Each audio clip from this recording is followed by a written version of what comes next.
আসসালামু আলাইকুম। তো নতুন একটি ব্লগে আজকের ব্লগটি ছোট্ট একটি বার্তা নিয়ে এসেছি। তো চলছে রমজান মাস, দেখতে দেখতে ১৯টা রোজা কমপ্লিট। কেউ রোজা রেখেছে, কেউ হয়তো রাখতে পারেনি। তো যাই হোক, চেষ্টা করো রোজা রাখার। আচ্ছা, এই রমজান নিয়ে আমি দুটি কথা বলতে চাই। রমজান মাস মানে কি শুধু না খেয়ে থাকা? এটা অনেকের ধারণা রয়েছে, অবশ্যই ভুল ধারণা। রমজান মাস মানে না খেয়ে থাকা শুধু নয়, এই মাসে নিজের মনকে সন্তুষ্ট করা, ভালো কাজ করা, খারাপ কাজ থেকে বিরত থাকা, বেশি বেশি এবাদত করা, নামাজ পড়া, আল্লাহকে স্মরণ করা এবং গরিব দুঃখীদের সাহায্যের হাত বাড়িয়ে দেওয়া।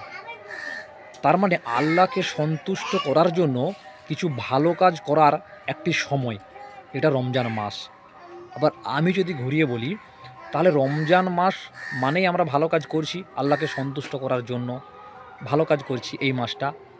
তো রমজান মাস চলে গেলে আমরা এই খারাপ কাজ করব? এটাই আমার প্রশ্ন। তবে চেষ্টা করা উচিত একদম সবারই, রমজান মাসে যে ভালো কাজগুলো করছো সেই কাজগুলো আগামী দিনে বাকি ১১ মাস করা উচিত। সেটা বেশি বেশি নামাজ, গরিব দুঃখীদের সাহায্যের হাত বাড়িয়ে দেওয়া এবং আল্লাহকে সন্তুষ্ট করার জন্য যতটা ভালো কাজ করা যায়। জাত ভেদাভেদ করা যাবে না। কে করছে না করছে সেটা না দেখেই নিজেকে প্রশ্ন করতে হবে।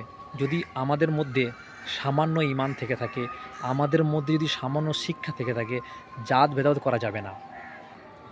আমি পুনরায় শ্রেণী অনুযায়ী সকলকে নমস্কার, সালাম, ভালোবাসা জানিয়ে ছোট্ট এই ব্লগটি আমি শেষ করলাম, মিনি ব্লগ।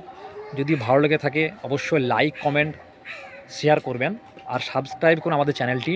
আর যদি খারাপ লাগে, যদি আমার কথার মধ্য দিয়ে কাউকে ছোট করে থাকি, তো সেটাও কমেন্টে করবেন, স্ল্যাং ওয়ার্ড দিয়ে নয়, বলবেন। ভুল ত্রুটি অবশ্যই হতে পারে। পুনরায় সকলকে বলে ভালো থাকবেন।